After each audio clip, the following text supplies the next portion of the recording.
Welcome to episode 2 of Autograph Weekly.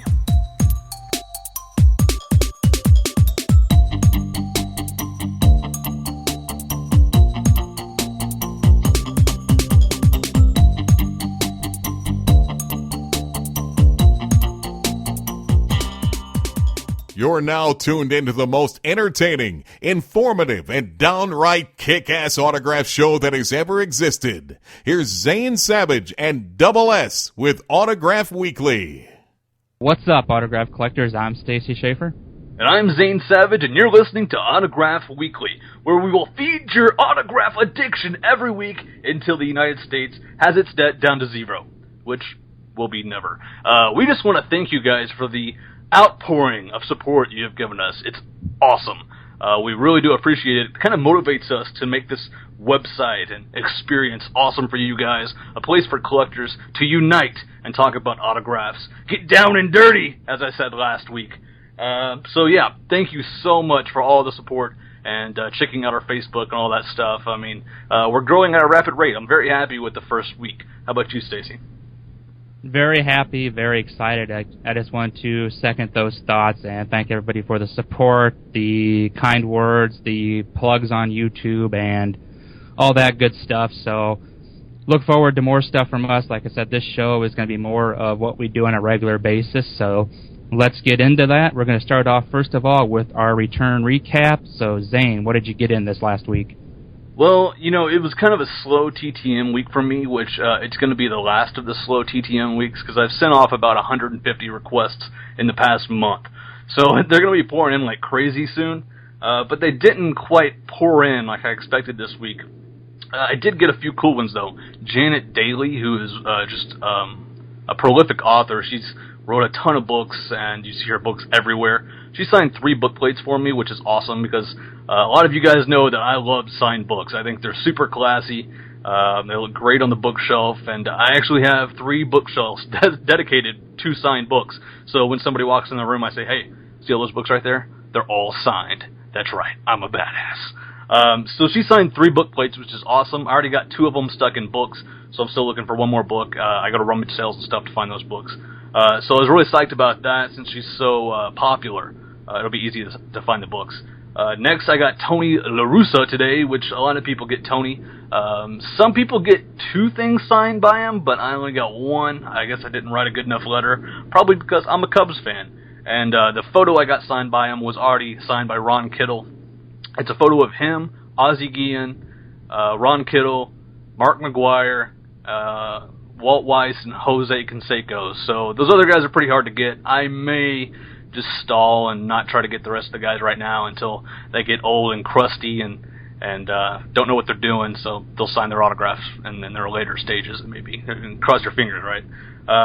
So I'm putting that photo away for now. I'm not going to try to get the rest. And the biggest success for me this week was definitely getting Don Mattingly back, which, again, a lot of you guys know I collect Topps Fan Favorites cards, which are these awesome sets they put out in 2003, 2004, and 2005. They're basically remakes of old cards with brand new pictures. They're matte cards. They're not glossy, so they're great for autographs. There's about 450 of them. I've got around 120 signed, so I'm like a third there. Anyways, I got the Mattingly back today. Sent it to spring training about 6-7 months ago. So very surprised to get it back. Actually, I wasn't too surprised because I saw a couple of people get it back a couple days ago. So I was like, oh, well, mine's on its way here probably. So that's what I got back. I was extremely happy, especially with the Mattingly to add to my set. What did you get back, Stacey? All right, I was kind of in the same boat as you, Zane. Not a lot of number-wise as far as returns this week. Had some decent stuff, though. Go through some of these real quick. First one was Isaiah Mustafa. You guys will know him as the Old Spice guy. He does the Old Spice commercials now, the I'm on a horse bit and all that stuff. Does a lot of cool videos on YouTube as well, where he'll respond to Twitter questions and whatnot with videos. But I got him to sign 3 of 3 photos. Also got John Carpenter this week, so anytime you can get Carpenter, that's a real cool thing. Signed 3 photos as well. I believe one was a Thing movie poster, the other was from Halloween. And then I got a cool shot of him from One of my favorite movies, Big Trouble in Little China. A cool shot of him and Kurt Russell. Another one was Brian Brushwood, and you guys may not know who he is right offhand, but he's a magician, does a lot of podcast stuff as well on the Twit Network. Just a huge fan of his. He signed 303 photos for me as well, and had his wife sign one of them, Bonnie, so that was a cool little plus. Another one here real quick. Got Jerry West as well this week. He signed 2 photos. So anytime you can get a basketball legend like that, that's a good thing. And the majority of those were all part of a Project Deja Vu that I'm doing. And you guys may ask, what's Project Deja Vu? It's actually a project I'm working on with Mike at the Autograph Network, where we send off to the same people. We go through, make a list every week or so, and we order photos, and we send it off to the same people and kind of keep track of who we're getting in, whatnot, and keeping notes on that for some future stuff we may do with that. So that's just, if you guys hear me talking about Project Deja Vu a lot, that's what that's all about. And I do want to interrupt you for a second. I want to talk about a couple things that you brought up. The Jerry West. A lot of people don't know that he is the guy in the NBA logo. He's the guy it's based off of. So whenever you see the NBA logo, that's Jerry West. So did you get the actual logo signed on a photo? No, I didn't. They were just 2 basketball shots from his playing days. I'm actually sending off the logo to him this week, so I'll tell you how that comes out, because that's really cool, I think. A lot of people don't know that. It's a little bit of trivia. Also, the Old Spice guy, I make it a point to go to Anime Con in St. Louis every year, and this year somebody actually dressed up as the Old Spice guy. He's going around shirtless with a towel around his waist. Big old black guy. I know it was hilarious. I got several pictures. It was pretty funny. So, anyways. Funny. Yeah, go on. I didn't mean to interrupt you. No problem. And, let's see, the last one here I'll go over. This is going to be kind of a new PC that I'm going to start working on. And if you guys don't know what PC is, it's personal collection. I'm going to work on a CEO and board of directors PC. I've been sending off to several of these already and got some photos ordered for some others to send out. But what I got in, this one actually came today, was William Clay Ford. He is on the board of directors for the Ford company now, so that was a cool return. He signed all 3 photos that I sent him, so that was a very cool return there. And that pretty much wraps up what I got this week. Like I said, kind of in the same boat as Zane this week. Didn't get a lot of stuff. Have got out since last Thursday show. I've probably gotten out about 80 more requests, so kind of like Zane as well, there should be a bunch of stuff coming in the next week or so, so we should have some quality stuff for the next couple segments for return recaps, so looking forward to that. Definitely. Anything you want to add to that? Nope, I'm good. Let's move on to the next segment. Alrighty, this is going to be our news segment. Got a couple of stories we're going to go over here real quick. The first one I'm going to cover was a big forgery bust. Got a guy in in Missouri that was convicted of fraud. Basically what this guy did, he was, like I said, he was a Missouri man. He was peddled more than 1,200 record albums and sports memorabilia, basically on eBay, and there was a couple other sites that he was doing stuff on, but the main example they got was eBay, where he ended up frauding the victims out of $175,000. And the one item that they do mention, one of the bigger items, was a Van Halen album, the 5150 album, where he had the CD cover. I believe it was I'm pretty sure this was a CD cover. This article doesn't quite say, but that's what I'm guessing it was. But where it sold, the final bid on eBay was $177. So they finally busted this guy, and he's pleaded guilty to the charges. So it's always good when we get these kind of stories and get some of that corruption out of eBay. We all know what goes on eBay. There's a lot of this, and this kind of deters the hobby and gives us collectors a bad name. So yeah, definitely. I mean, like, eBay is one of those things that it's a blessing, but it's also a curse. There are so many forgeries on eBay, guys. You gotta be careful. I mean, you can't just go in there willy-nilly. Oh, it's autograph, I'm gonna buy it. No, you have to study the autograph yourself, even if it's a PSA, okay? PSA makes mistakes just like everybody else. I've seen several things authenticated by PSA that aren't legit, and they've been proven not to be legit, but yet they're certified. Even cut signatures in certain upper deck cards, some of them aren't legit. Now, most of them are. I'll give them credit, they do a good job, but they don't catch everything. And, fakes have pretty much put a huge damper on this hobby. It's something you got to look out for 24/7. You can't be lax on it, or you're going to get fakes in your collection, and that's just the way it is. So, sorry. Go ahead. You got anything else on that story? The only thing I want to finish up with that, and so hopefully what we'll do with this show is start to do some educating with this and start to give you guys some heads up, some feedback, and keep you aware of this kind of stuff so you guys do have an idea if you guys are big eBay buyers. I know, Zane, you buy a lot of stuff on there, so, and you're in the rare category that you kind of know what you're looking for, and you can pretty much tell right away if something's fake or legit. But there's a lot of guys out there and a lot of collectors out there that don't know that, and they just see something and see the price and think they're automatically getting a good deal. So, yep, that's exactly right. All right, so my point, or my news story, is something that's very disturbing. As a lot of you guys know, Steve Jobs passed away yesterday. It's Thursday right now, the day that we're recording this podcast. And so I went on eBay, okay, and I searched in Steve Jobs autograph, because I know that Steve Jobs rarely signed autographs, and if there's going to be a time that a Steve Jobs autograph surfaces, it's going to be right now, because people sell stuff whenever people die. That's just the way it is on eBay.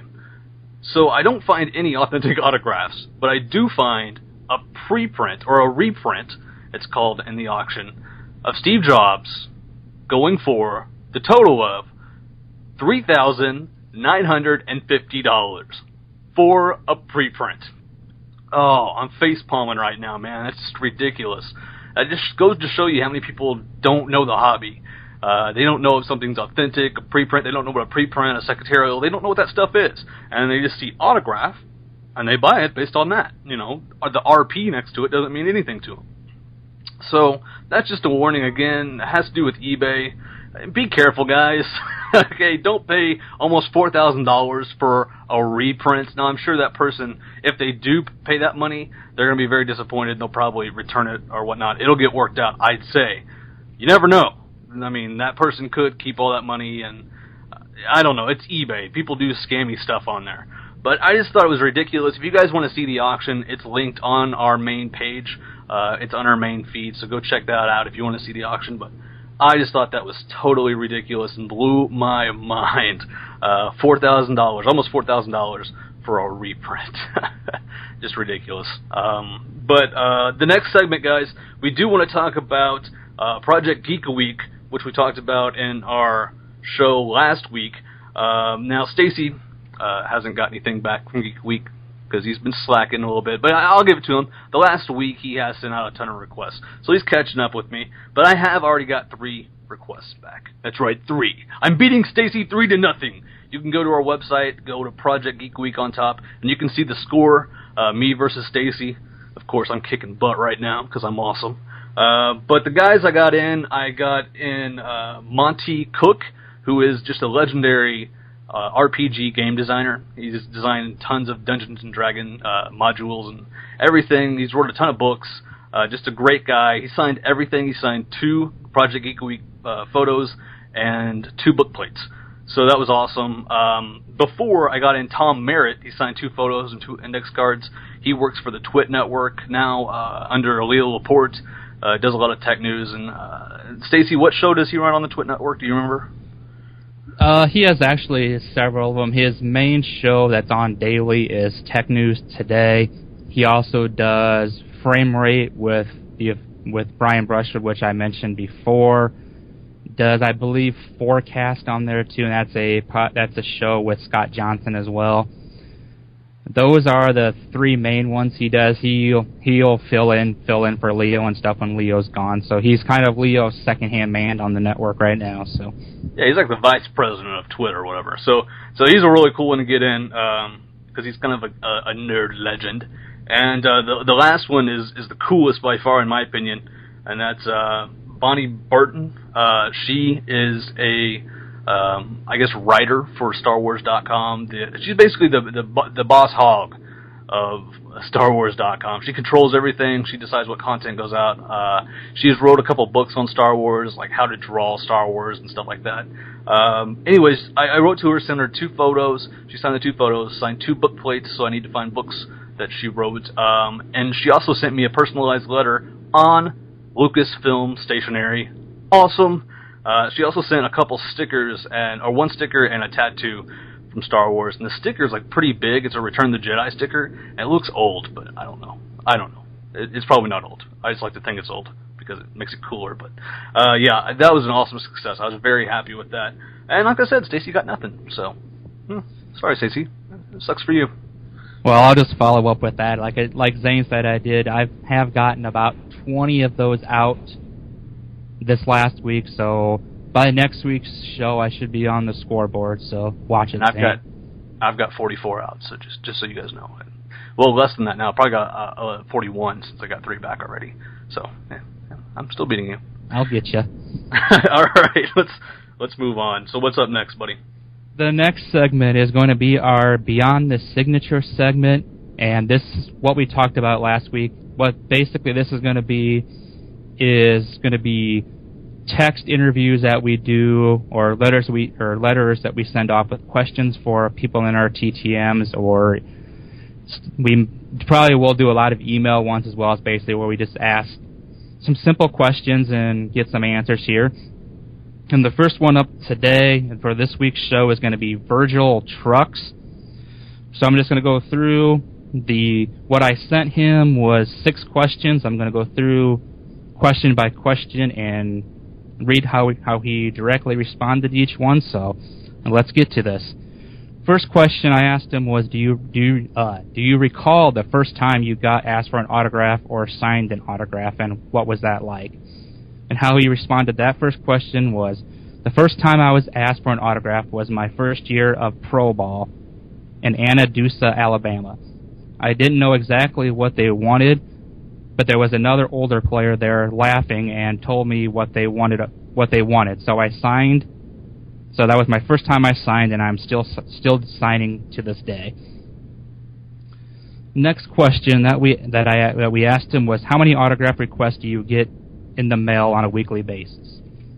And his response was, I really haven't ever counted, but I would say between 25 to 35, and that's not counting 2 to 3 baseballs or photos I get each day. Next question, what are your overall thoughts on signing autographs, the hobby of them being collected, and the people who write to you?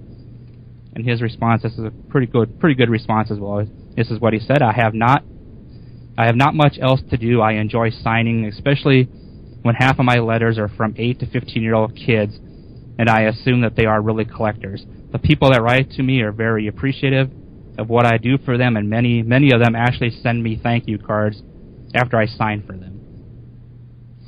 Next question, do you have any preference on what you sign, number of items you sign, or any info to share with those who write to you?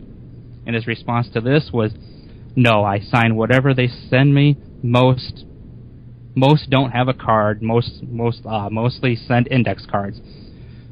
So I send them a card like the one I enclosed for you. Most send only 1 to 3 items. They should always send a self-addressed stamped envelope. Some kids do not know this, so I do sign their stuff for them and mail it back to them and tell them what to do next time if they write back, just to make sure to enclose a self-addressed stamped envelope. The next question was, do you own any autograph items? If so, who or what is your favorite item? And he responded with, yes, I have had a lot of signed items. Most of them now I have given off to my family or grandchildren. I had 20 or more baseballs signed by Hall of Fame players that I personally got them to sign, as well as photos. Not exactly sure how many photos I've had throughout the years. Then he goes on to say that he's had such items and such names as stuff from Joe DiMaggio, Ted Williams, Mickey Mantle, and many more. And he says the one big memento that he's hung on to all these years, he still has a Ted Williams autograph, I believe photo is what he told me. So pretty cool there. And the last question was, we just kind of asked him if once we get going on with this show and get these podcasts going and keep the continued success with this on, if we could possibly get him on to do a segment or do an interview with us for the show. And he responded saying yes, it would be okay to contact him it'd be all right to contact me for your show. I will be glad to do so. Just contact me a few days in advance. So a real cool interview there with Virgil Trucks. He's just a great guy.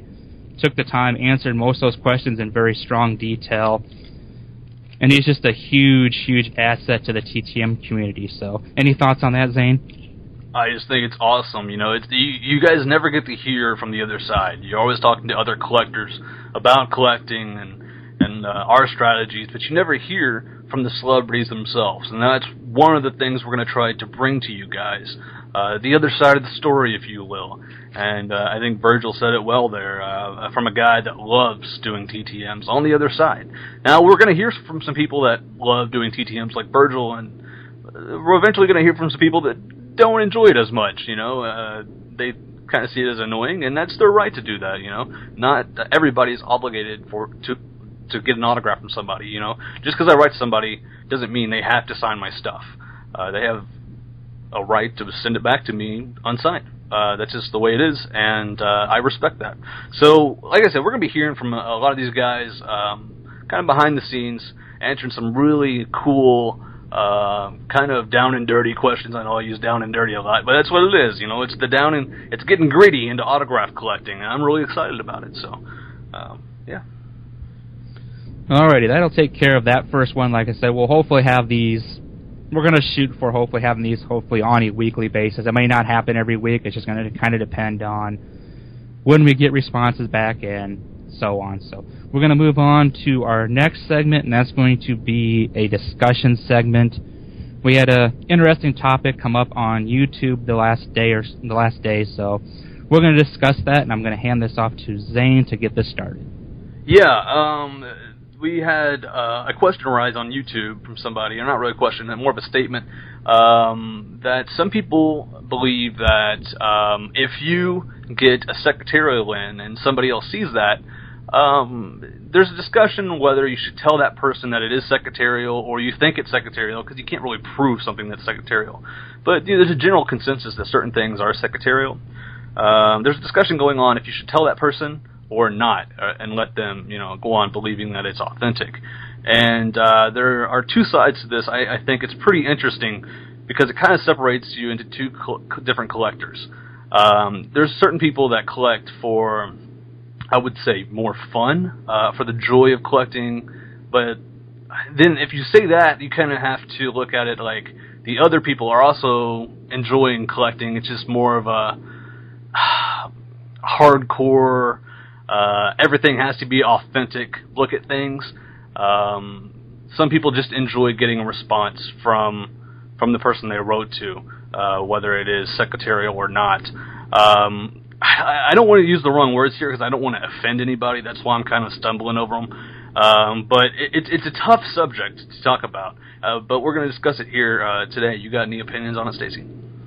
I'm kind of in the same boat as you. It's my opinion on it. It's pretty much the same thing. It's just basically what kind of collector you are.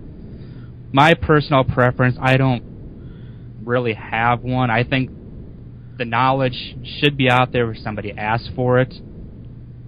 And the good thing with this, I kind of got a return today that kind of fits this subject. I got a return today from Donald Trump, and a lot of people think that his stuff is secretarial as well.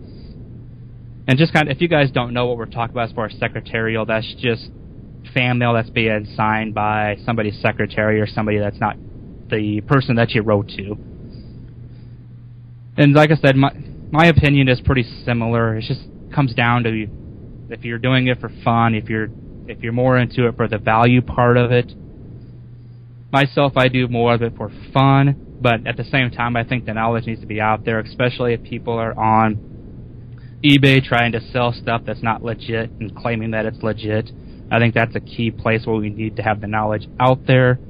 I agree. People don't want to be buying a Donald Trump secretarial autograph on eBay, or Robin Williams or John Travolta, or a couple other names that are kind of famous for this. So that's kind of where I'm standing on this. Any more thoughts by you? Yeah, it's like I said, it's tough. I just want everybody to know out there, if you see something I get in and there's a rumor that it's secretarial or an auto pen or something, tell me, because I want to know for sure if something's authentic. If it's not, you've seen me rip up photos on my videos when they didn't come back authentic, and I knew they were secretarial. You've seen me rip them up, and I just don't want them in my collection. So if you do see like me get in a TTM and you're like, ooh, I heard that was secretarial or auto pen, please tell me. I'm not going to automatically believe you. I'm going to do my own research to find out, compare it to certified cards that like are put out by Topps or something like that. But yeah, it really bothers me to have a secretarial in my collection. But people are different, If somebody doesn't want to know that stuff, then that's fine with me. I have no problem with that. Just don't be selling on eBay. Like Stacy said, if you're selling on eBay, make sure you have authentic stuff, because you're ruining the hobby every time you sell something that's not real on eBay. You don't know how bad that is and detrimental to our hobby. So I think that's really all I got. It's a tough subject, because like I said, don't want to offend anybody by saying, how dare you not take our advice for secretarials. If they're just enjoying the hobby, they're enjoying the hobby, and they don't want to worry about secretarials and all that stuff, because it gets complicated and worrisome. And once you start worrying about secretarials and all that stuff, if you're not selling on eBay, it just adds confusion and extra worry to the process. So I understand where they're coming from. And if they say, don't PM me don't leave a message, don't leave a comment telling me if this is secretarial or not, don't do it. Simple as that.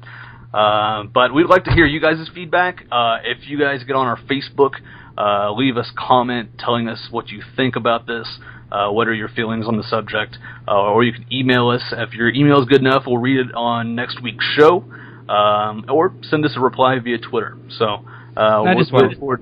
Go ahead. And I just want to follow up with that. Like Zane said, the big thing is ask the person about if they prefer knowing this kind of stuff. Just don't go on people's videos or stuff like that and flat out telling them, hey, people just don't want to hear that. Like me and Zane, I mean, we're fine with it. If you guys have your opinion, feel free to share it. I don't have an issue with it, just like Zane. So that was just kind of what I wanted to add. And I have to add something onto that. And now, if somebody's doing a for sale video and they have a autograph that is questionable up for sale, maybe PM them saying, hey, you might want to double check this autograph, because they are selling it, and that's still detrimental to the hobby. And I've seen some people try to sell autographs that are known to be secretarial, and I cringe a little bit, because you don't want to post on the video, hey, this is secretarial, because then that ruins the whole process of them selling it, obviously. But then again, you want to ruin that process because you don't want it to be sold, but you don't want to be rude. So I would say PM them as soon as possible. Say, hey, you might want to double check this. Try not to be too rude about it. But I would say if they're trying to sell it, you have the right to bring it up. But anyways, let's move on to the next thing. What we got next, Stacey? All right, this is going to be our first giveaway, and what this is going to be this week is what we're going to be giving away is a 1997 Leaf authentic signature blow-up oversized card. It's an 8x10 Keyshawn Johnson authentic autograph. Like I said, it is from the 1997 Leaf. Some of you guys may be familiar with this. For those of you not, we will make sure to post a scan of this on the website and on Facebook and Twitter as well, so you guys can see what this is. But Zane's going to give you the details on how you can actually win this. Yeah, guys, all you have to do to enter this giveaway is either go to our website, autographweekly.com, go to our Twitter, twitter.com/autographweekly, or facebook.com/autographweekly, and enter this question. What was your first autograph? The first autograph that you ever received, had your hands on, owned as a human being. What was that autograph? Tell us the answer, and you will automatically be entered into the contest. And we'll use a random number picker. It's on random.org. We'll do that on our YouTube channel, youtube.com/you guessed it, Autograph Weekly. That'll be on next Thursday. So you guys have a week to enter. Again, that's Facebook, Twitter, and our website. On the website, you can send us an email. and that's autographweekly@gmail.com. All you have to do is answer the question, what was your first autograph? Simple as that. You can, no matter where you live in the world, you are entered, so don't worry about that. And I think that pretty much takes care of it. That's pretty simple. Pretty simple rules, guys. We're going to try to have a giveaway every week, so look forward to that, guys. And I have a huge giveaway coming up on my YouTube channel that also has to do with Autograph Weekly, so look forward to that. So, all right, that sounds good.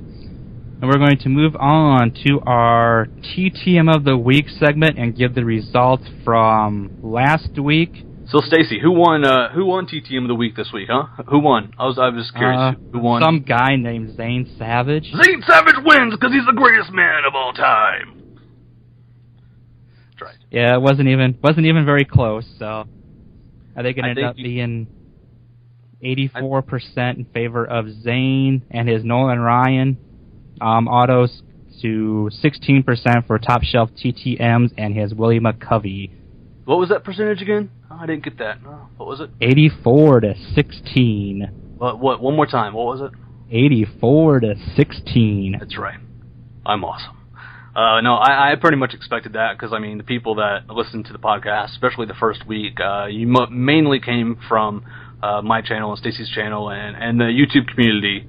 So thank you guys for voting. Top Shelf, you had a great success with Willie McCovey. I'd say it probably was 50-50, but the fans speak, and they. But all I'm going to say is that you're not going to be a back-to-back week winner, though. No, we're not. I'm not, because I'm not even included in this week's TTM of the Week.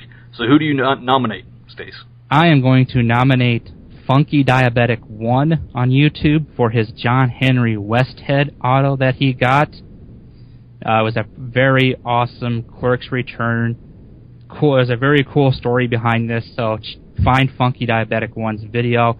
We'll actually post a link to the video on our site so you guys can check that out. It was just an awesome story. I don't want to go into it too much. You guys can check that out on your own. So who did you nominate this week? Well, you can call me biased, but I nominated old TTM Central, who got Tony Shalhoub back, and he actually used a private address that I found for him and got a return. So he signed 3 of 3, just an awesome return. Tony Shalhoub, of course, the guy off of Monk. He's Monk. He was also on Men in Black and some other stuff. So that's just an awesome success. Blew my mind. I found the private address for him. I said, no, you gotta know that these don't always work. They're just kind of shots in the dark. And sure enough, it came through. So again, like Stacy said, we'll post the video link on the website. You guys can watch both videos and vote for who wins TTM of the Week. So you got anything else to add, Stacy? Just to let you know that it's 1-0 on this scoreboard. So yeah, it is. It's 1-0. That's right.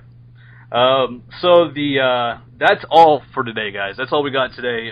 So tune in next week when we dive into autographs even more and dig up the craziness that is autograph collecting.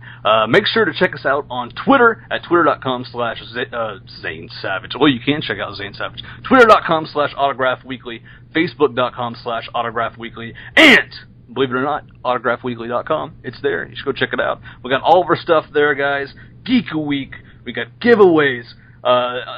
Everything you can think of. TTM of the Week. It's all there on the page, so you can all do your clicky and win free stuff. All the stuff you guys like. But anyways, that's all for today. All right, I'm Zane Savage. And I'm Stacy Schaefer. As always, stay classy. And you take care, all you autograph addicts. Thank you for listening to Autograph Weekly. Visit autographweekly.com for news, tips, and contact information.